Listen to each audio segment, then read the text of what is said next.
Next, we'll find out why exercise is not only good for our bodies, but for our brains, too. Founder of the UCLA Exercise and Cognition Research Symposium. With a lifelong interest in exercise, she was inspired by studies that have shown the positive impact of aerobic exercise on the brain. And the other group was a sedentary control group where they didn't do any aerobic. To get my cross-train on, I'm hitting the court for a training session Sarah created called Genius Gyms that combine cognitive training with aerobic exercise. I look at this as, cross-training for the brain.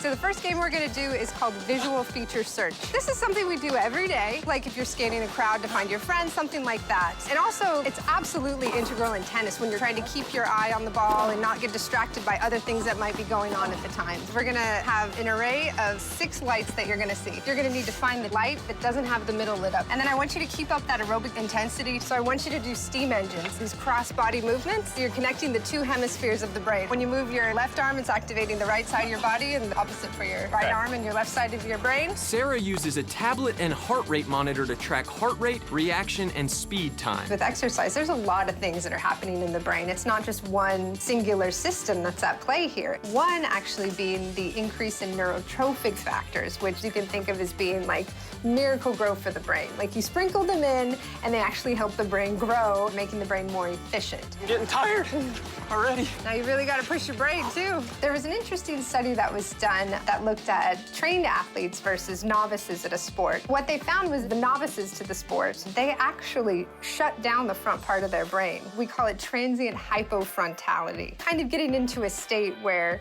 you can't even use those higher order skills in your brain, and you're just focusing on the minutia detail of like, where do I put my hands? So you can't even do complex thought processes. So if something happens in the game that you weren't expecting, your brain's not gonna know what to do. But what they found in the trained athletes was the hypofrontality doesn't happen to them. So that's why those athletes are able to think quickly on their feet and adapt to the new situations. You didn't miss any of the targets, which is great. So your accuracy was 100%. Nice. And your average reaction time was 2.9 seconds. Is that good? It's really good, yeah. On average, we get people around 3 seconds, so you're right in that perfect zone. I will take it, but I could really see how this would give a tennis player specifically an edge over the rest of the competition when you're starting to get into that 3rd set and you can still maintain focus. Is there a way that people at home could mimic something like this? Start walking on the treadmill, then get into a jog. Then you can start doing simple things like counting backwards from 100 by 7. I like that one. Thank you so much, Sarah.